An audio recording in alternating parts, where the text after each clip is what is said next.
वा वा वा वा. मागच्या वेळेस पाऊस आणि यावेळेस लाईट. हा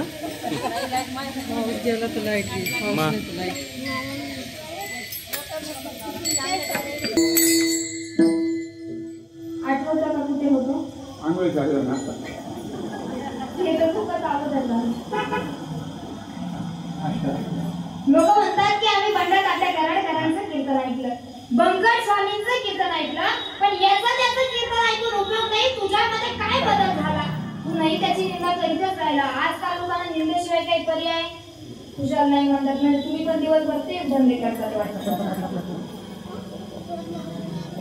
या ठिकाणी मागे ज्ञानोबाने सांगतायत की आस्तिक आणि नास्तिक हा कधीच उपासनेवर ठरवायचा नसतो. आणि वारकरी भाषेत जर सांगायचं झालं तर त्याच्या वृत्तीवर ठरवायचा हा कसा. विठ्ठल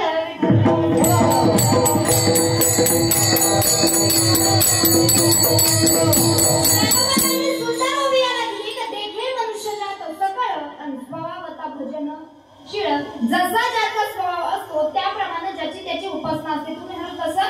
एखाद्याचा स्वभाव चांगला असेल पण त्याचं अंतःकरण चांगलं नसेल, एखाद्याचं अंतःकरण चांगलं असेल पण त्याची मानसिकता चांगली नसेल. आपण म्हणतो ना, माणसाला जन्मजात एखादा मूळ स्वभाव पडला की तो मरेपर्यंत आपण कितीही बदलण्याचा प्रयत्न केला. महिला मंडळ जर भांडायचा स्वभाव असला तर तो जातो का? अजून थोडं पुढे जाऊन सांगू का? सध्याची वेल एज्युकेटेड फॅमिली आणि सिटीमध्ये असं झालंय की घरामध्ये कोणीही माणसं आलेले सण होत. काय वाटतं तुम्हाला? बरं, बाहेरच्या माणसांचा तर विषय सोडूनच द्या. सासू सासरे दीर ननंद भाऊजाई काय असं आपल्याला सण होत. आजीने हात केला म्हणजे चांगला अनुभव दिसतोय. एक उदाहरण सांगून जाऊ का तुम्हाला? तर स्वभावाचा विषय सांगते मी तुम्हाला. हा स्वभाव असतो माणसाचा, पण काय असतं? हा स्वभाव कधीतरी माणसाचा बदलला गेला पाहिजे, पण तो बदलत नाही. आणि ज्याप्रमाणे आपण वागणूक करतो, ज्याप्रमाणे आपण कर्म करतो, त्याप्रमाणे आपल्याला या कर्माचे फळ या ठिकाणी भोगावे लागतात. तुम्ही कसं एक सुंदर उदाहरण तुम्हाला सांगून जाते. एका गावामध्ये एक जोडपं राहत होतं. काय जोडपं? आणि ते जोडपं राहत असताना संध्याकाळी तो नवरा ड्युटीवरून घरी आला आणि घरी आल्यानंतर त्या बायकोने सांगितलं, म्हणे एक तर आज या घरामध्ये तुमची आईच राहणार, नाही तर मीच राहणार. आता काय असं माहितीये का? बायकोचा निर्णय म्हणजे अंतिम निर्णय, त्याच्यानंतर निर्णय लागत. आता ठरलं मला तो म्हणे, बाई तू जर निघून गेली तर या ठिकाणी काय होईल? माझी खायची पंचायत होईल. म्हणे मग काय करायचं तू सांग. म्हणे एक काम करा, वावरात जा, वावरामध्ये गेल्यानंतर एक कोपी बांधा आणि कोपी बांधल्यानंतर म्हातारीला त्या कोपीमध्ये ठेवा. म्हातारी तिथं राहायला लागली की आपला ताण मिटला. तो म्हणे ठीक आहे, तू म्हणते ना तसं करायला मी तयार आहे. हा वावरात गेला, याने एक कोपी बांधली, कोपीमध्ये म्हातारीला ठेवलं आणि कोपीमध्ये म्हातारीला ठेवल्यानंतर याचा रोजचा दिनक्रम चालू झाला. तो काय, ड्युटीवरून घरी आला की बायकोनं डबा बांधलेला ठेवायचा, त्यानं तो उचलायचा, वावरात जायचं, म्हातारीला जेव घालायचं आणि डबा घेऊन यायचं. 2-3 दिवस गेले. एक दिवस म्हातारी म्हणे, दादा सुनबाई अर्धीच भाकर देते, अर्ध्या भाकरीत काय माझं भागत? सुनबाईला सांग उद्यापासून जरा 1-1.5 भाकर वाढवा देत जा. आता हा घरी आला. घरी आल्यानंतर आपल्या बायकोला म्हणे, का ग? म्हातारी म्हणत होती का तू तिच्या डब्यामध्ये अर्धीच भाकर देते, अर्ध्या भाकरीत म्हातारीचं भागत नाही. तू एक काम करत जा, उद्यापासून म्हातारीच्या डब्यामध्ये 1-1.5 भाकर वाढवा देत जा. आता असं म्हटल्यानंतर ती म्हणे, का हो, तुमची आई जोपर्यंत आपल्यामध्ये राहत होती तेव्हा पण तिने आपले भांडणच लावले, तेव्हा पण ती खोटच बोलली, आणि आता आपल्यातून बाहेर गेली तर आताही खोटच बोलते, आता काही खरं सांगत नाही. म्हणे काय झालं? म्हणे मी आईच्या डब्यामध्ये म्हणजे म्हातारीच्या डब्यामध्ये 2 भाकरी दिलेल्या असतात पण तुमची आई खोटं बोलते. तिला राग आला. महाराज तिने ठरवलं की म्हणे मी चालली, माझी मी निघून, तुम्हाला काय करायचं ते करा. हा म्हणे तू निघून जायचं काही काम नाही, तू सांग काय करायचं. त्या सुनबाईने सांगितलं त्या बायकोने, म्हणे एक काम करा. काय करा? म्हातारीची कोपी पेटवून द्या. काय सांगितलं? म्हातारीची कोपी पेटवून द्या. आता म्हातारीची कोपी पेटवून द्या म्हटल्यानंतर काय झालं? हा म्हणे हे बघ बाई, आताच तिला जेवण घालून आलो, आजची रात्र जाऊ दे, उद्याचा दिवस जाऊ दे, आणि उद्या रात्रीच्या टायमाला तिच्याकडे जातो आणि म्हातारीची कोपी त्या ठिकाणी पेटवून देतो. गेला, रात्र गेली, दिवस गेला. दिवस गेल्यानंतर पुन्हा दुसऱ्या दिवसाची रात्र आली आणि रात्र आल्यानंतर हा ड्युटीवरून घरी आला आणि घरी आल्यानंतर आपल्या बायकोला सांगितलं म्हणे हे बघ बाई, काय म्हणजे या ठिकाणी आता काय म्हातारीचं आज जेवण बनवू? आज फक्त आपल्या दोघांसाठी स्वयंपाक बनव. आपण दोघांचा जेवू आणि रात्रीच्या 10 वाजता वावरात जातो. रात्रीच्या 10 वाजता वावरात गेलो की त्या ठिकाणी म्हातारी काय राहील?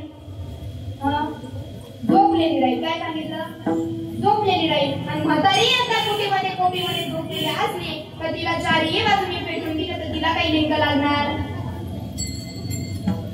यांनी दोघांनी जेवण केलं आणि जेवण झाल्यानंतर त्या ठिकाणी हा रात्रीच्या 10 वाजता गेला. पण आता म्हातारी जी होती ना ती पूर्वीच्या काळातली होती, दंगट होती. गणेश महाराज इतकी हुशार होती, आजी सारखीच हुशार होती, एवढी हुशार होती. आता तिने काय केलं माहितीये का? दादा येईना, दादाची वाट बघत तिने काय केलं? आता खेड्या गावात जर तुम्ही गेले, आजी तुम्हाला माहिती असेल तर अशा एका वस्तीवर 2-2-3-3 वस्त्या असतात की नाही? असे 2-2-3-3 4-4 घर असतात. आता तिनं काय केलं माहिती का? त्या कोपीतून उठली आणि दुसऱ्या एका वस्तीवर म्हातारी तिची एक मैत्रीण राहत होती. तुम्हाला म्हातारी मैत्रीण असेल ना? आहे ना? तुम्ही सुख दुःख सांगायला जाता ना तिच्याकडे, बरोबर आहे की नाही? तशी ती उठली आणि कुठं गेली? त्या वस्तीवर, दुसऱ्या वस्तीवर तिची जी मैत्रीण होती म्हातारी तिच्याकडे गप्पा करायला निघून गेली. म्हणजे जेव्हा माझा दादा डबा घेऊन येईल तेव्हा मी रिटर्न येईल. आता रात्रीच्या 10 वाजता हा दादा आला आणि रात्रीच्या 10 वाजता हा दादा आल्यानंतर कोपीचा दरवाजा लावलेला होता. आता जेव्हा यांनी कोपीचा दरवाजा लावलेला बघितला, याला असं वाटलं म्हातारी झोपली. यांनी कोपीच्या चारही बाजूने रॉकेल वाजलं आणि ती कोपी पेटवून दिली. आता कोपीच्या चारही बाजूने रॉकेल वाजल्यानंतर जेव्हा ती कोपी पेटवली, ती कोपी पेटवल्यानंतर म्हातारीनं काय केलं माहिती का? ज्या दुसऱ्या वस्तीवर बसलेली होती ना त्या उजेडातून ती सर्व बघत होती. आणि जेव्हा यांनी कोपी पेटवली तेव्हा म्हातारी म्हणे हा नक्की माझ्या सुनेचाच डाव असला. हा कोपी पेटवून घरी निघून गेला. म्हातारी तिथून निघली, एक वडाचं झाड पाहिलं आणि त्या वडाच्या झाडावर चढून वरती जाऊन बसली. दणकट म्हातारी होती एकदम, तिला चढायला वेळ लागत. त्या वडाच्या झाडावर जाऊन बसली आणि त्या वडाच्या झाडावर जाऊन बसल्यानंतर काय झालं? रात्रीच्या 12 वाजता त्या झाडाच्या खाली चोर आले. कोण? महिला मंडळ. त्या चोरांनी इतकी चोरी केलेली होती. पैसा म्हणू नका, सोनं म्हणू नका, इतकं चोरलेलं होतं त्याला काही लिमिट. आता वडाच्या झाडाखाली कशाला थांबले? वाटे करायला. कशाला? वाटे करायला. आता त्यांच्यामध्ये चर्चा सुरू झाली. म्हणजे वाटे कोणी करायचे? आजीबाई तुम्ही उत्तर द्या. म्हातारीनं शांत बसायला लागत होतं का नाही? झाडावर शांत बसायला लागत होतं का नाही? झाडावर बसली होती तर शांत बसायला लागत होतं का नाही? म्हातारी झाडावरून म्हणते कोणीच वाटे करू नका, मी वाटे करते. तेजुताई रात्रीच्या 12 वाजता एखाद्या झाडाखाली जा आणि वरतून कोणीतरी बोलून तुम्हाला नाही जागेवर अटक आला मग काय वाटतं तुम्हाला? रात्रीच्या 12 वाजता फक्त एका झाडाखाली जायचं आणि तिथून कोणीतरी वरतून बोलायला पाहिजे. जागेवर माणसाला घाम फुटं नाही अटकेल. आता या चोरांनी जेव्हा झाडावर पाहिलं, चोर म्हणे नक्कीच झाडावर भूत बसलेलं. आता वाटे करण्यात मजा नाही. आता एक काम करा, हे सोनं पैसा इथंच सोडा आणि आता जसे बांधाबांधानी पाहायला लागले, परत कोणाच्या हाताला सुद्धा गावले. म्हातारी झाडावरून खाली आली आजी. आणि झाडावरून खाली आल्यानंतर तुम्ही कसं लुगडं घातलंय तसं लुगडं घातलेलं होतं तिने. त्या लुगड्याचा पदर मोठा केला आणि त्या लुगड्याचा पदर मोठा केल्यानंतर त्याच्यात सोनं म्हणू नका, जेवढं सोनं होतं, पैसा होता तेवढं वासा परत कुठे गेली? वरती झाडावर गेली. झाडावर जाऊन बसली आणि आता दिवस वाट बघत होती, दिवस उगायची वाट बघत होती. आणि सकाळी 6 वाजले दिवस उगला आणि दिवस उगायलाच लेकाच्या जुन्याच्या दारात जाऊन उभी राहिली. आता जेव्हा लेकाने पाहिलं म्हणे का गाई तुझी कॉपी तर पेटवून दिली होती, तू इथं कशी काय आली? म्हणे हो ना दादा, तू माझी कॉपी पेटवली होती, पण तू माझी कॉपी पेटवल्यानंतर मी धुराधुरानी वरती गेले. तुम्ही थोडे रेंज मध्ये राहिले ना, तुम्हाला कळलं मी काय सांगते.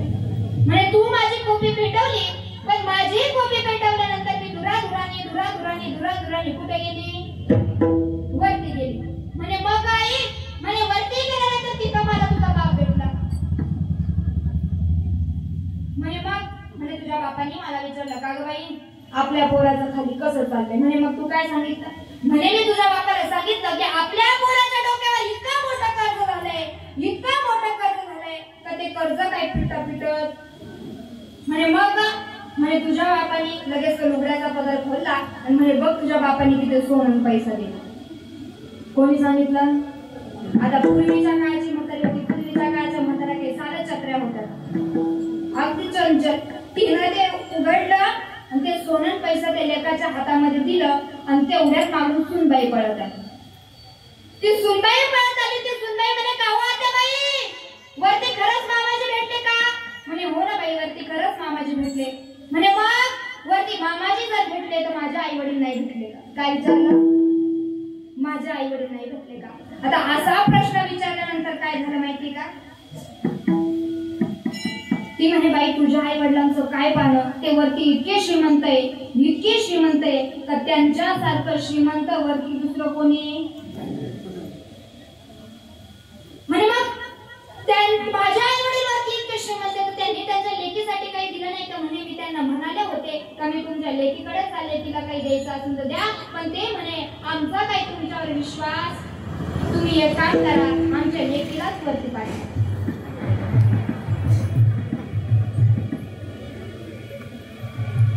म्हणे का हो आत्याबाई कसं जायचं वरती?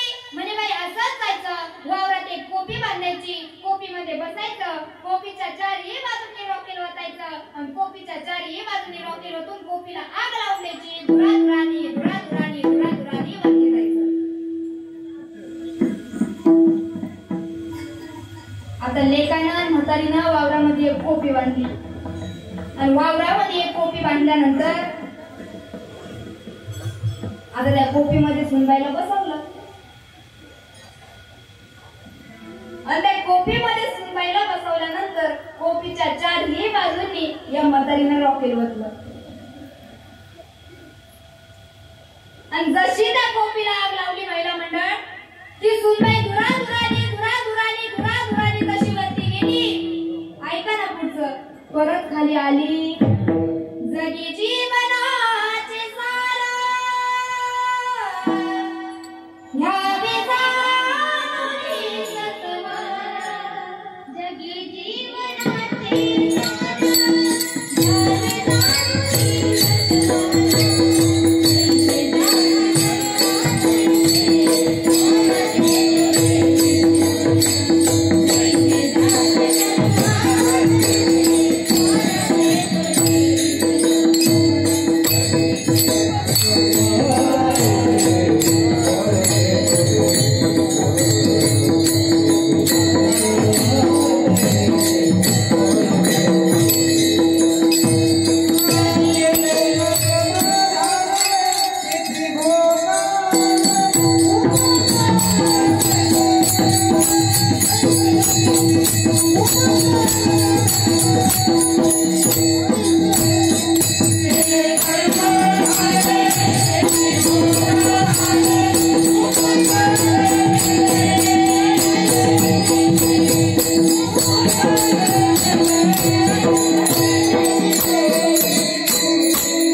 पडलेला असतो तो मरेपर्यंत आपण कितीही बदलण्याचा प्रयत्न केला तर तो बदलत नाही. पण जेवढं तुम्ही वाईट कर्म या स्वभावापायी करणार त्याचा फळ तुम्हाला वाईटच भेटणार. एवढंच मला सांगायचं होतं की स्वभाव माणसाचा असा असतो तो तुम्ही कितीही बदलण्याचा प्रयत्न करा तो बदलत नाही. अजून थोडं विनोद म्हणून सांगू का? जसं सवय असते, बाईकवर बसले तर कुत्र्याला लाथ मारल्याशिवाय ते पुढे जात. हा स्वभाव आहे माझा, याला आपण बदलू शकत. आपल्यामध्ये ते म्हणाय ना, कुत्र्याची शेपूट वाकडी ती. एका इंजिनियरने प्रयत्न करायचा बरं का महाराज. नाही काय प्रयत्न करायचा, नाही शेपूट काय करायची, कुणाची. तुम्ही रेंज मध्ये नाही वाटत.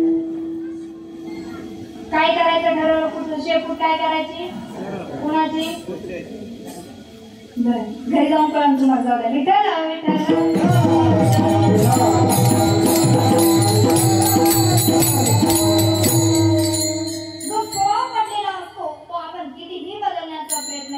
तर तो काही बदलत.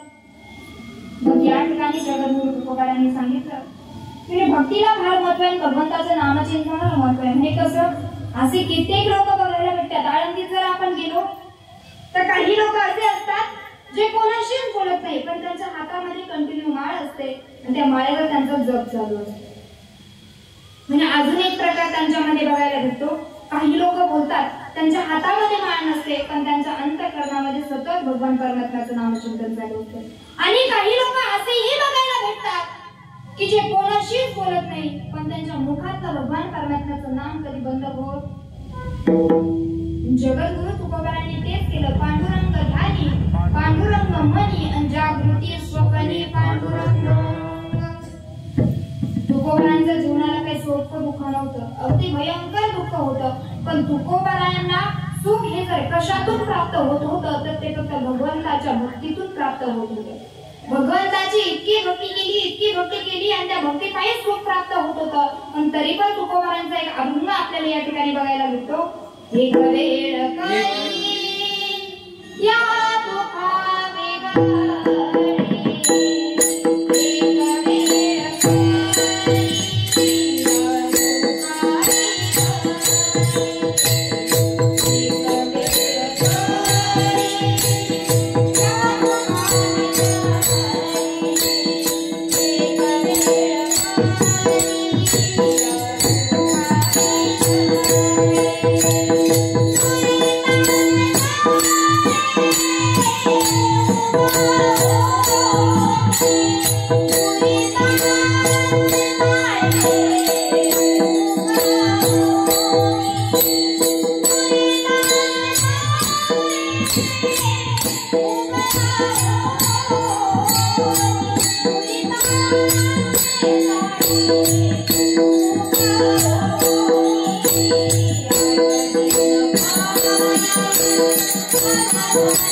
भगवंताच्या भक्तीतून या ठिकाणी सुख प्राप्त होत होतं.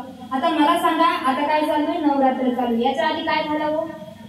हा हा थोडं मोठ्याने बोललं तर पितृपक्षाच्या अगोदर काय झालं? गणपती झालं. पारंपरिक पद्धतीनुसार आपण गणपती बसवतो, त्याच्यानंतर आपल्याला पितृपाठाला आपले पितृदेव घालावे लागतात. ते झाल्यानंतर आता आपण देवीची 9 दिवस भक्ती करतो. गणपती आले का 10 दिवस आपल्या घरामध्ये फक्त गणपतीचेच गाणे वाजतात. नवरात्र आली की आता 9 दिवस आपल्या घरामध्ये फक्त कशाचे गाणे वाजतात. अजून थोडं सोपं सांगू का भक्तीबद्दल मी तुमच्याशी बोलते की भक्ती कशी असावी. आपण पहिल्या माळीच्या 2 दिवस अगोदर ज्योत आणायला जातो. काय आणायला जातो? ज्योत आणायला जातो. जे ज्योत आणायला जाणारे लोक असतात का त्यांच्यातले 90% लोक खरे असतात, 10% लोक फ्रॉड असतात. तुम्ही म्हणत आहे असं कसं बोलतात? अरे ते 10% लोक दारू पिऊन तिच्यावर गाण्यावर नाचत असतात.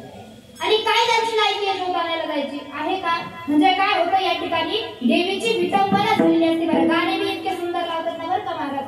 लकाबाई भेट दे मला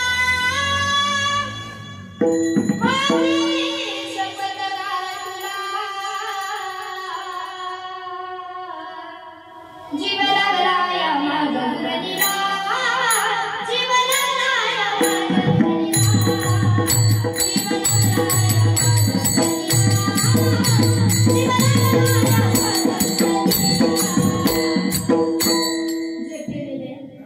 डीजेच्या गाण्यासमोर नाचतात. आणि लखाबाईला काय म्हणतात? माझी शपथ आहे तुला काय दे? भेट दे. महाराज देतील का भेट? या सांगायचं तात्पर्य इतकंच आहे की भक्ती करतो ना ती अंतःकरणापासून आणि शुद्ध मनाने या ठिकाणी झाली पाहिजे. का? कारण काय माहिती का आपल्या भारतामध्ये किती शक्तिपीठ आहे हो? थांबा खूप गोड बोलल्यात त्या महिला मंडळ. आपल्या भारतामध्ये 3.5 शक्तिपीठ आहेत. थांबा हा स्त्री शक्तीचा खरा जागर. जय हरी विठ्ठल विठ्ठल.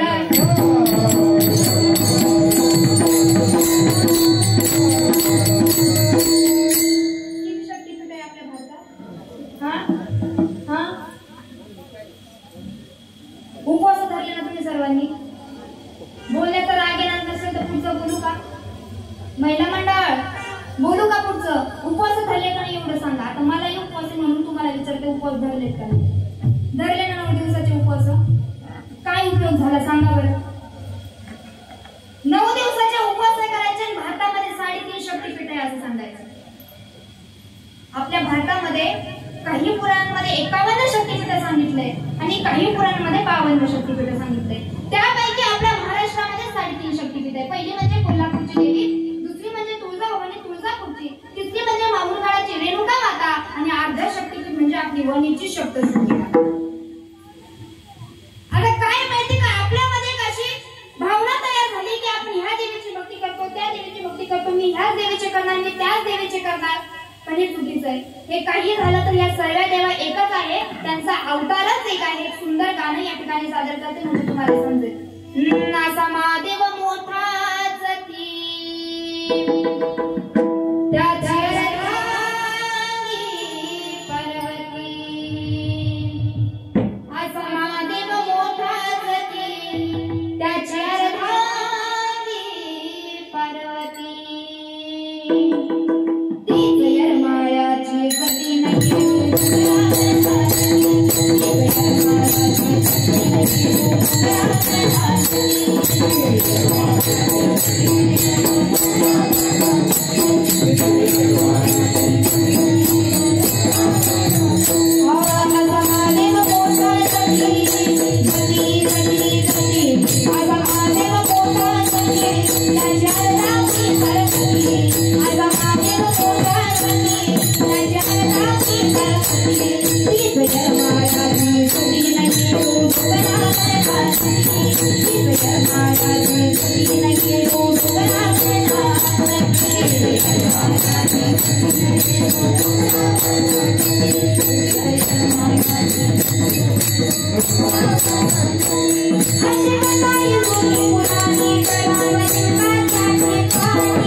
त्याच्यात सीतेचा उल्लेख झालाय. सांगायचं तात्पर्य इतकंच होतं की शक्तिपीठ जरी एवढे असले तरी हे काय असलं, देवे सर्व अवतार एकच आहे. आपण त्यांना विभागले आणि आपण वेगळं वेगळं म्हणतो आणि सर्व एकच आहे. शुद्ध भावाने जर या ठिकाणी भक्ती केली तर आपल्याला सुख भेटू शकतं. का? कारण आपण आतो एक देव करुणी भवंतीने विना जीवा तुकोबरांनी इतकी भक्ती केली, इतकी भक्ती केली, इतकी भक्ती केली तरी जीवनामध्ये इतकं दुःख होतं. काय? पत्नी अन्न करता करता मी सगळी संपत्ती गेली, प्रॉपर्टी गेली. गावच्या मंडळी सांगितलं तुकोबराय आता गावामध्ये राहायचं. काय सांगितलं? गावामध्ये राहायचं. बरं तुम्हाला अजून सांगू का? थोडं विषयाला बाहेर नेते. तुकोबरांची भक्ती इतकी होती ना, किती भक्ती होती सांगू का? त्यांच्या जीवनातली आषाढी कार्तिकी पंढरीची वारी कधी चुकली? एक प्रसंग गोड तुम्हाला सांगून जाईल. एकदा जगद्गुरु तुकोबराय आषाढी कार्तिकी पंढरीची वारी जवळ आलेली होती आणि ती वारी जवळ आलेली असताना तुकोबरांच्या अंगामध्ये ताप भरलेला होता. शरीर तापाने फणफण करत होतं आणि आता हे ताप घेऊन या देहूच्या या पंढरीच्या वाटेला कसं जायचं म्हणून त्या ठिकाणी देहूच्या चौकात येऊन बसले आणि डोक्यावर हात लावून कुणाची तरी वाट बघत होते. तेवढ्यात त्या ठिकाणी मंबाजी बुवा आले. मंबाजी बुवांनी सांगितलं का हो तुकोबराय अंगामध्ये एवढा ताप भरलाय, शरीर तापानं फणफण करताय आणि इथं तुम्ही कशासाठी बसलाय? तुकोबरांनी सांगितलं म्हणे इथं बसण्याचं कारणच आहे की कैती वारकरी वाट पाहतो तोवरी घालून या दंडवत पुसीन निरोपाची बात. कधी एकदा माझे वारकरी येतील, कधी मी त्यांना माझा निरोप सांगेल याकरता मी या ठिकाणी बसलोय. जगद्गुरु तुकोबरांनी येणाऱ्या जाणाऱ्या प्रत्येक वारकऱ्याला सांगायचे काय? आली गेली हाती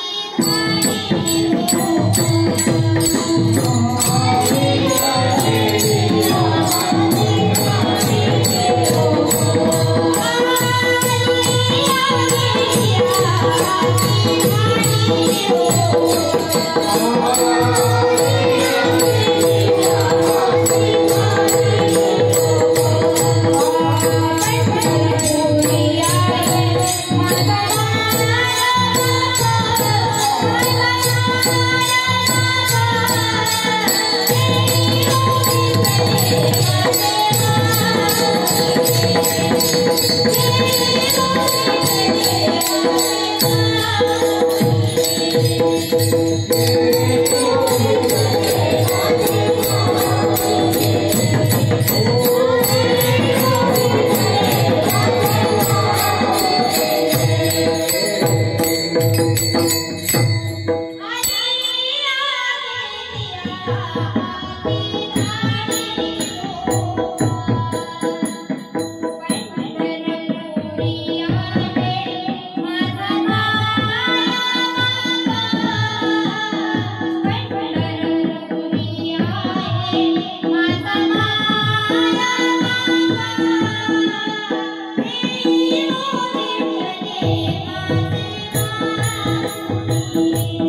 वारकरी पंढरपूरला निघाले. पंढरपूरला निघाल्यानंतर तुकोबराय म्हणतात, त्या वारकऱ्यांविना आणि त्या पंढरीच्या वाटेविना माझी अवस्था कशी झाली. जेवणा वेगळी मासोळी अंतैसा तुका तळमळी. पाण्यातून जर मासा वर काढला तर तो तडफडून तडफडून त्या ठिकाणी मरतो. तसं तुकोबराय सांगताय, त्या पंढरीच्या वाटेविना आणि त्या वारकऱ्यांविना माझी अवस्था कशी. तर जीवना वेगळी मासोळी अंतैसा तुका तळमळी. सर्व वारकरी निघाले, पंढरपूरमध्ये जाऊन पोहोचले. चंद्रभागेमातेचं स्नान केलं. स्नान झाल्यानंतर त्या ठिकाणी वारकरी बारीला लागले. बारीला लागल्यानंतर एक वारकरी पांडुरंगाच्या समोर, जगाच्या मालकाच्या समोर येऊन उभा राहिला. आणि जगाच्या मालकाच्या समोर येऊन उभा राहिल्यानंतर त्याला तुकोबरायांची आठवण झाली. आता तुकोबरायांची आठवण झाली आणि तुकोबरायांची आठवण झाल्यानंतर त्या ठिकाणी त्यांनी त्या जगाच्या मालकाला सांगायला सुरुवात केली, हे देवा, तुझे लाडके भक्त लढीवाळ भक्त जगद्गुरु तुकोबराय आज वारीला येऊ शकले नाही. म्हणजे याचं कारण काय. ते याचं कारण असं आहे, त्यांच्या अंगामध्ये फणफण ताप भरलाय. शरीर तापाला फणफण करताय, इथपर्यंत येऊ शकले नाही. पण देवा, त्यांनी तुला नमस्कार सांगितलाय. काय असतं ना महाराज, आपली भक्ती जर एकदम शुद्ध असेल तर आपल्याला जर काही झालं तर भगवंताला दम पटत. पण त्याच्यासाठी भक्ती कशी असावी लागते. भगवंताने सतत आपल्या सोबत राहावं असं जर वाटत असेल तर मागे पुढे उभा राहे सांभाळीत आणि आलिया आघात निवार आले. पण केव्हा, जेव्हा आपली भक्ती शुद्ध असेल ना, तेव्हा तो आपले आघात या ठिकाणी निवारण करू शकतो. आणि ज्यावेळेस तुकोबरायांचं दुःख त्या वारकऱ्यांनी त्या जगाच्या मालकासमोर मांडलं. जगाच्या मालकासमोर मांडल्यानंतर त्या जगाच्या मालकाला पांडुरंग परमात्म्याला विटेवर घाम आला आणि थरा थरा थरा थरा थरा थरा कापायला लागला. रुक्मिणीने विचारलं, म्हणे का हो देवा, आतापर्यंत तर तुम्ही चांगले होते, आता अचानक तुम्हाला काय झालं. म्हणे रुक्मिणी, मला आताच्या आता देऊळला जावं लागेल. म्हणजे याचं कारण काय. तुकोबरायांच्या अंगामध्ये ताप भरलाय, त्यांचं शरीर तापानं फणफण करतंय आणि मला आताच्या आता त्यांच्या जवळ जावं लागणार. रुक्मिणीने सांगितलं, म्हणे देवा, आज लाखो वारकरी तुमच्या यात्रेकरता या ठिकाणी आलेले आहेत आणि तुम्ही जर इथून निघून गेलात तर या यात्रेला कुठल्याही प्रकारचा अर्थ होणार. एक काम करा, आजचा जागर करा, सकाळचा काला करा आणि सकाळचा काला झाला की तुम्ही तुमच्या देऊला तुकोबरायांना भेटायला निघून जा. पण मी तुम्हाला सांगितलं, भक्ताचं दुःख हे भगवंताला सहन होत. त्या जगाच्या मालकाने पांडुरंग परमात्म्याने गरुडाला आवाज दिला आणि गरुडाला आवाज दिल्यानंतर त्या ठिकाणी गरुड आला आणि आल्यानंतर जगाच्या मालकाने सांगितलं, आताच्या आता देऊला जायचं आणि तुझ्या पंखांवर कुणाला घेऊन यायचं. जगद्गुरु तुकोबरायांना घेऊन यायचं. त्या गरुडाने झेप घेतली, देऊच्या दिशेने निघाला आणि देऊच्या दिशेने निघाल्यानंतर त्या ठिकाणी जगद्गुरु तुकोबरायांनी खालून वरती पाहिलं, गरुड आलेला दिसतोय. गरुड आलाय म्हणजे तो काही एकटा येणार नाही, माझा देव त्या गरुडावर आलेला असणार.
नव्हते.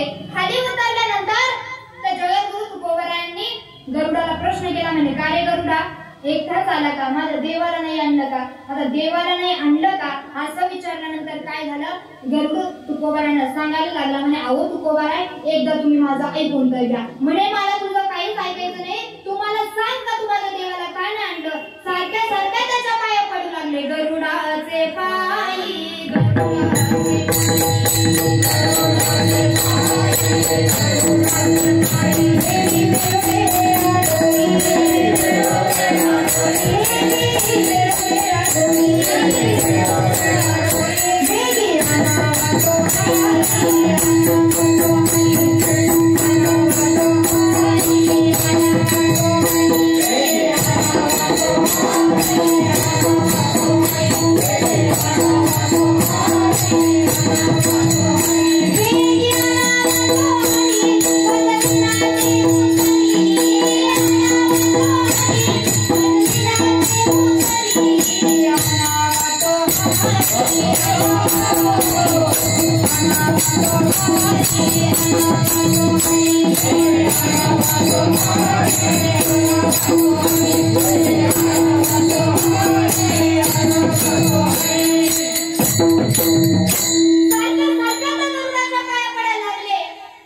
गरुडाने सांगितलं तुकोबर आहे, देवानेच मला इथं पाठवलंय तुम्हाला नेण्याकरता. तुम्ही माझ्या पंखांवर बसून कुठं चला?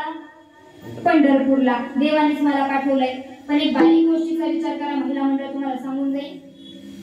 ते जगद्गुरु तुकोबर आहे गरुडाच्या पंखांवर बसले नाही.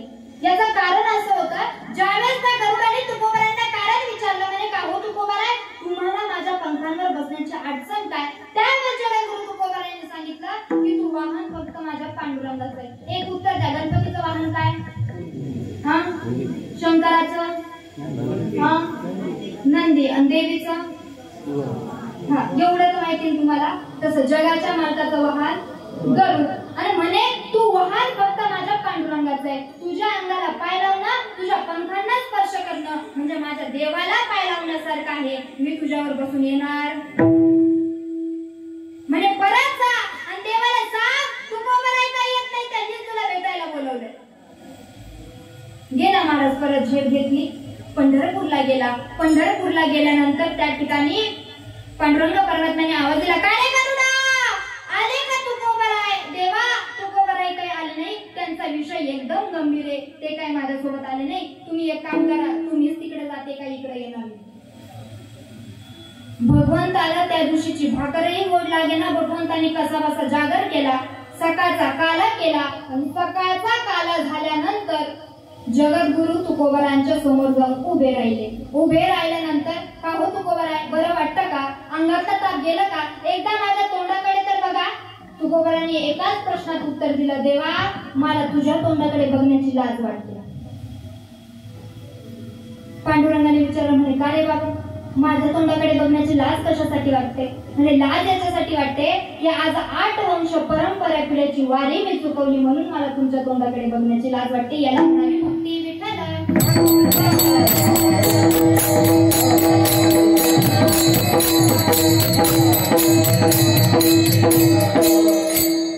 इतकी भक्ती करत असताना मी तुम्हाला सांगत होते का तुकोबरांनी देवाची इतकी भक्ती केली तरी दुःख इतकं होतं जीवनामध्ये. पत्नी अन्न करता करता मेली तरी तुकोबरांनी कुणाकडे तक्रार केली नाही. तुमच्या आमच्यासारख्या एका सामान्य माणसाने विचारलं, म्हणे का हो तुकोबर आहे, संपत्ती गेली, धन गेलं, द्रव्य गेलं, बायको गेली, हे गेल्यानंतर कधी तुम्हाला काही वाटलं नाही का? वाईट वाटलं नाही का? म्हणे अजिबात वाटलं नाही. म्हणे संपत्ती गेली त्याचं तर राहू द्या, पण बायको गेल्यानंतर ती कधीतरी स्वप्नात तर आली असेल ना.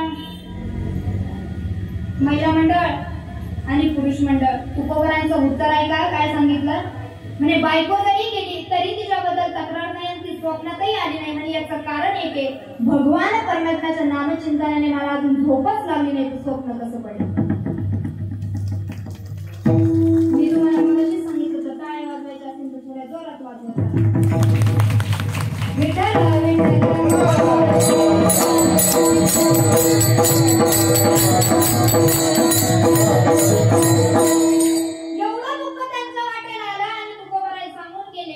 आणि त्यांच्या अनुभवानुसार तुकोबरांनी अभंग लिहिले. बरं, तुकोबरांनी अभंग या ठिकाणी त्यांचे अनुभव आहेत.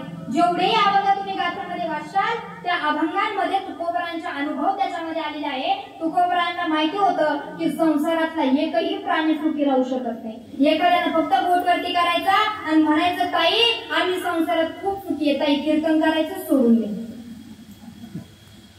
आहे का असं कोणी?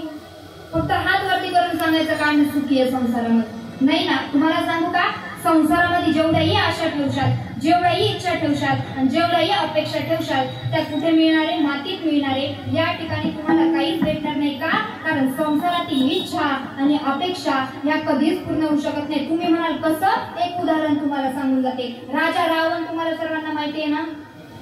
काय लक्षात येते ना माझं बोलणं? रावण तुम्हाला सर्वांना माहिती आहे ना? त्याचं दहन कधी करायचंय? दसऱ्याला, बरोबर आहे की नाही? रावण तुम्हाला माहिती आहे ना? हा रावण याच्याकडे काय होतं? सोन्याची लंका होती ना. आपल्या घरामध्ये एखादा तोळ जरी सोनं असलं तरी आपल्याला असं वाटतं माझ्यासारखं दुसरं कोणीच नाही. खरंय का नाही? एक गाडी जरी आपण घेतली, एक बंगला जरी आपण बांधला तर असं वाटतं माझ्यासारखं कोणाचं. इतका गर्व तर तुम्हाला. एक वाक्य सांगू का तुम्हाला? या आयुष्यामध्ये जर समाधानी राहायचं असेल तर एक वाक्य लक्षात ठेवा आजच्या कीर्तनातलं. मोह नसावा पैशाचा, सौंदर्य अहंकार नसावा सौंदर्याचा. मोह नसावा पैशाचा, अहंकार नसावा सौंदर्याचा.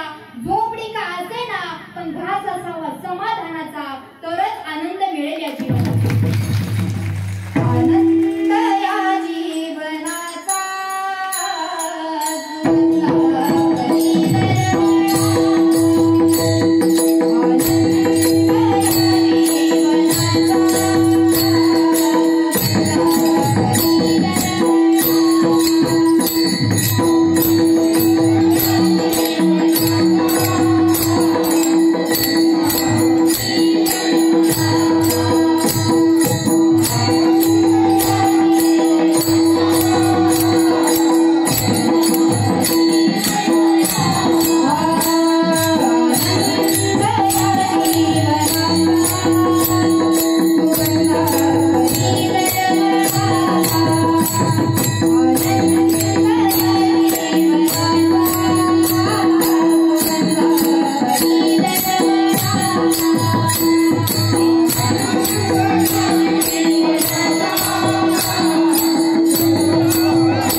गर्व माणसाला चढता कामा नाही. ज्या ठिकाणी माणसाला चढला त्या ठिकाणी माणूस संपला. ही जगाची रीत चालत आलेली आहे. मी तुम्हाला सांगितलं की राजा रावण त्याच्याकडे काय होती?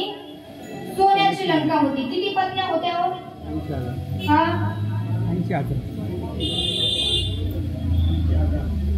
एकदा बाबांसाठी जोरदार टाळ्या वाजवा. किती पत्न्या होत्या रावणाला? दीपक दादा किती पत्न्या होत्या? 80,000 पत्न्या होत्या. पण तुम्हाला म्हणून सांगते पुढचं ऐका. एकीची सुद्धा तक्रार नव्हती बरं का. एकातच जाम झाले तुम्ही. विठाला विठाला 80,000 पत्न्या होत्या. सोन्याची लंका होती. पण बसलेल्यांपैकी 90% म्हणते मी 90% लोक अशा भ्रमात आहे की सोन्याची लंका ही रावणाची होती. पण हा भ्रम तुमचा चुकीचा आहे. तुम्ही म्हणत नाही कसं? एकदा शास्त्र पुराणांचा अभ्यास करा. सोन्याची लंका ही रावणाची नव्हती तर भगवान शंकरांनी पार्वती मातेला भेट देण्यासाठी त्या ठिकाणी बनवली. लक्षपूर्वक ऐका, थोडं बारीक चिंतन बरं का.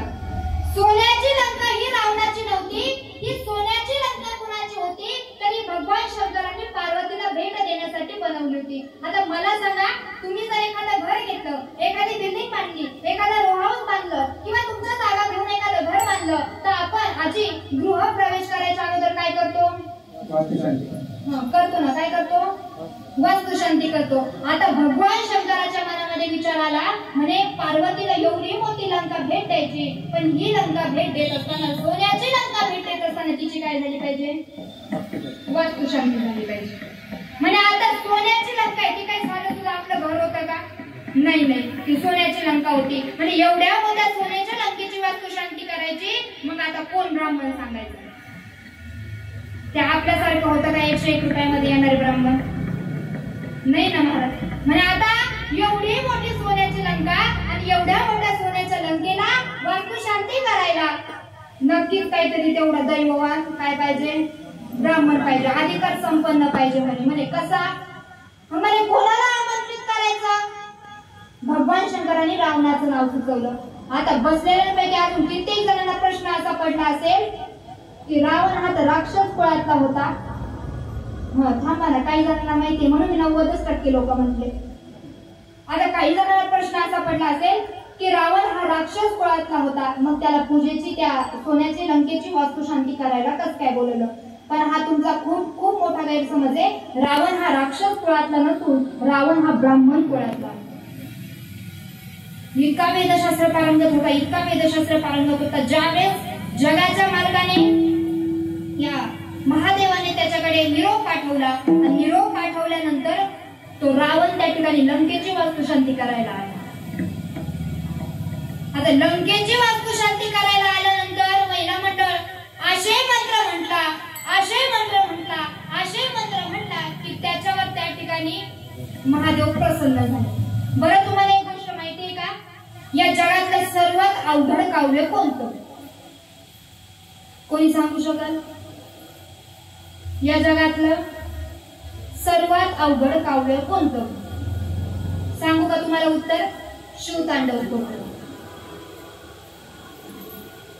अजून कित्येक जण, खूप जण भ्रमात आहे की शिवतांडव स्तोत्र महादेवाने लिहिलं, हे चुकीचं आहे. शिवतांडव स्तोत्र हे रावणाने रचित केले. कसं एक झलक सांगून जाऊ का तुम्हाला, म्हणजे आठवण. ओम नमः शिवाय, ओम नमः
याचं वैशिष्ट्य तुम्हाला समजून जाऊ का? शिवतांडव स्तोत्र म्हणा या शिवस्तुती म्हणा, याचं जर तुम्ही नित्यपठण केलं तर भगवंता जवळ, त्या महादेवाजवळ कोणतीही इच्छा व्यक्त करा ती पूर्ण झाल्याशिवाय राहत नाही.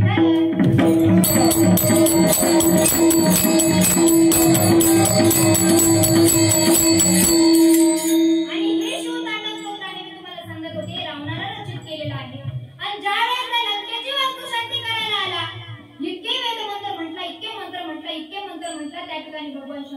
प्रसन्न झाले आणि भगवान शंकर प्रसन्न झाल्यानंतर त्या ठिकाणी भगवान शंकरांनी रावणाला विचारलं तुला काय पाहिजे.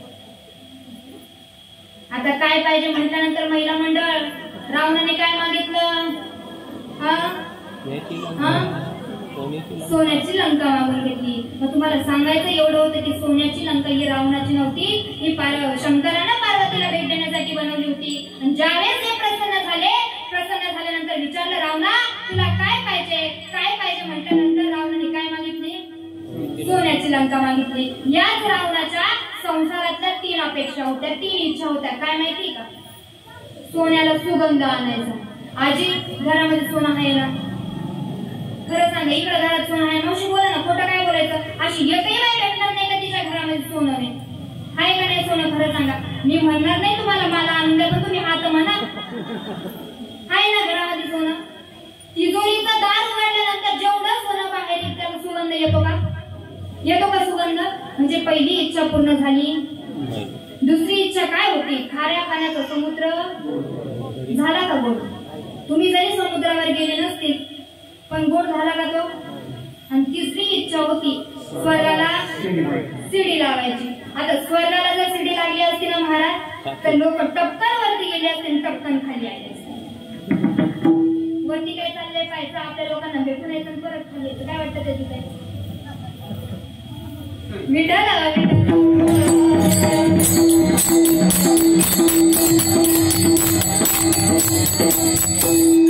सांगायचं तात्पर्य माझं इतकंच होतं की संसारामध्ये कितीही इच्छा व्यक्त केल्या, कितीही अपेक्षा व्यक्त केल्या तर या ठिकाणी संसारामध्ये तुम्हाला सुख भेटू शकत नाही. का. कारण संसार हा दुःखीच आहे. जगद्गुरु तुकोबारांना संसारात सुख भेटणार नाही तर तुम्हाला आम्हाला सुख या संसारामध्ये भेटू शकत नाही. सुख पाता जवा पडे दुःख पर्वता येवडे. या ठिकाणी तुकोबारांनी एवढी भक्ती करून त्यांना देखील या ठिकाणी सुख भेटलं. तर तुम्ही आम्ही कॉमन लोक आहोत. आपण देवाची भक्ती कधी करतो माहिती का. ज्यावेळेस आपल्यावर एखादं संकट येईल, ज्यावेळेस आपल्यावर एखादं दुःख येईल, ज्यावेळेस आपल्यावर एखाद्या अडचण येईल तेव्हा आपल्याला भगवान परमात्मा त्याच्या व्यतिरिक्त आठवतो का. आठवूच शकणार नाही. इथं आल्यानंतर आपण काय करतो माहिती का. भगवंतांना हा जो शरीर आपल्याला दिलं ना मोलाचा नरदेह याची किंमत किती तुम्हाला सांगू का. स्वर्गीचे अमर इच्छित आधी देवा मृत्यू लोकी व्हावा जन्मामा. इतकी किंमत की हा प्रत्येक जो अवयव आहे तो भगवंतांनी काही ना काही करण्यासाठी दिलाय. हात कशासाठी दिले. त्याचं भजन करण्याकरता, टाळी वाजवण्याकरता. मुख कशा करता दिलंय. नामस्मरण करण्याकरता. हे कशा करता दिलंय.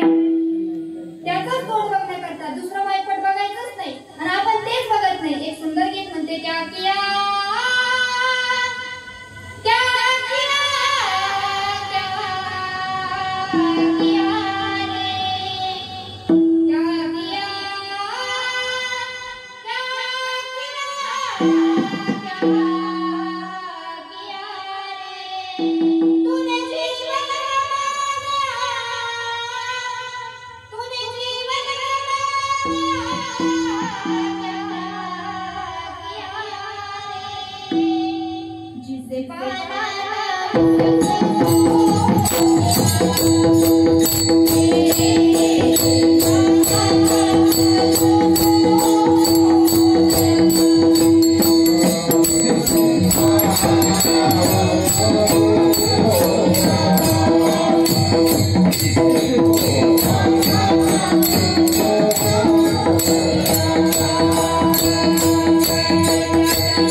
भगवंताने काही ना काही कामासाठी दिलाय आणि इथं आल्यानंतर जर त्याच भगवंताची भक्ती घडली नाही तर आपला इथं काही उपयोगच नाही. आणि म्हणून तुकोबाराय आजच्या अभंगात सांगतात की जो भक्तीचा जिव्हाळा जाणतो ना त्याला तुकोबारांनी काय म्हटलंय अभंगाचं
Thank you.